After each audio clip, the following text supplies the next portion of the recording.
और ये लास्ट वाला। अरे मुंह खोलो मुंह खोलो।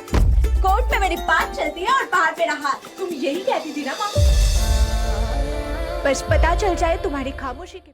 एडवोकेट अंजलि अवस्थी का जो अगला जनरेशन है, आरती अंजलि अवस्थी, उसका फर्स्ट प्रोमो रिलीज़ हो चुका है। प्रोमो में हमें दिखाया जाता है कि जो अंजलि है वो फ़िलहाल तो बिल्कुल पैरालाइज सी बैठी हुई है, जहाँ पे ना वो कुछ बोल सकती है ना वो कुछ कर सकती है। और उसे एक लड़की खाना खिला रही होती है जो कि आरती होती है, और वो कह रही होती है कि कोर्ट में मेरी बात चलती है और बाहर मेरा हाथ। यही बोलती थी ना तुम मम्मी, और अगर एक बार मुझे पता चल गया कि आज तुम ऐसी क्यों हो तो मैं अपने रिपोर्टिंग से सब कुछ ठीक कर दूँगी। तभी अंजलि की माँ कहती है कोई ज़रूरत नहीं है ये सब करने का, एक लड़की तो मेरे सच बोलने के चक्कर में उसकी ज़िंदगी ख़राब होगी, मैं नहीं चाहती कि दूसरे की भी हो। यानी कि हमें दिखाया जाता है कि जो आरती है वो प्रेस के डिपार्टमेंट में है, यानी कि वो एक जर्नलिस्ट है, और वो जो क्राइम वगैरह है उन्हें जाके रिपोर्ट वगैरह करती है। लेकिन ये 20 साल का अगर लीप है तो 20 साल तो एटलीस्ट वो 19 साल की होगी। 19 साल में कोई कैसे जर्नलिस्ट बन सकता है, ग्रेजुएशन भी ख़त्म नहीं होती इतना में तो। सो हमें दिखाया जाता है कि अंजलि के साथ ऐसा कैसे होता है। तो एक जगह था जहाँ पे अंजलि और अमन कुछ तो साथ में टाइम स्पेंड कर रहे थे, और वहीं पे बॉम्ब ब्लास्ट होता है और वहाँ पे सबकी मौत हो जाती है। तो शायद इसी सदमे से अंजलि ऐसी हो गई होगी। उसके बाद हमें ये दिखाते हैं कि आरती के पास एडिटर का कॉल आता है और वो एक क्राइम को रिपोर्ट करने चली जाती है।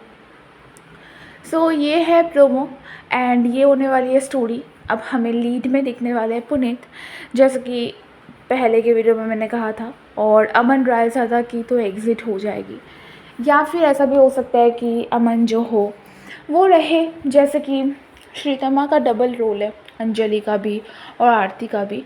हो सकता है कि अमन रहे, लेकिन एज़ फादर फिगर तो वो मेन लीड में तो नहीं रहेगा, कि जो दूसरा जनरेशन आता है तो दूसरे जनरेशन के हीरो हीरोइन तो मेन लीड में होते हैं, ना कि पहले वाले और हीरो मेन लीड में होते हैं। सो वैसे तो अभी इसके लीड की ज़रूरत नहीं थी, क्योंकि इसकी टीआरपी ऑलमोस्ट सही आ रही थी। इस बार भी ये टॉप 5 में आराम से था, 4th पोजीशन पे था इस हफ्ते की टीआरपी में भी। तो कोई ज़रूरत नहीं थी इसको लीप लेने की, बट स्टिल लीप ले रहा है। एंड काफ़ी फैंस कह रहे हैं कि हम तो देखते ही थे ये शो अंकित राय ज़्यादा के लिए, वरना हमें ये शो नहीं देखना। एंड काफ़ी लोग कमेंट में ये भी लिख रहे हैं कि बहुत ही जल्द आपका शो ऑफर होने वाला है 2 या 3 महीने में। सो अब देखते हैं कि ये लीप इस शो की टीआरपी और इंक्रीज़ करता है या फिर ये लीप इस शो की टीआरपी और डिक्रीज़ कर देता है, जैसा कि गुम है किसी के प्यार में के केस में हुआ, जहाँ पे लीप लिए जाते थे और उसके बाद एक टाइम ऐसा आया कि जो एक ऐसा सीज़न उन्होंने इंट्रोड्यूस किया जिसकी वजह से उनका शो फ्लॉप हो गया और अब टीआरपी में इतना स्ट्रगल कर रहा है।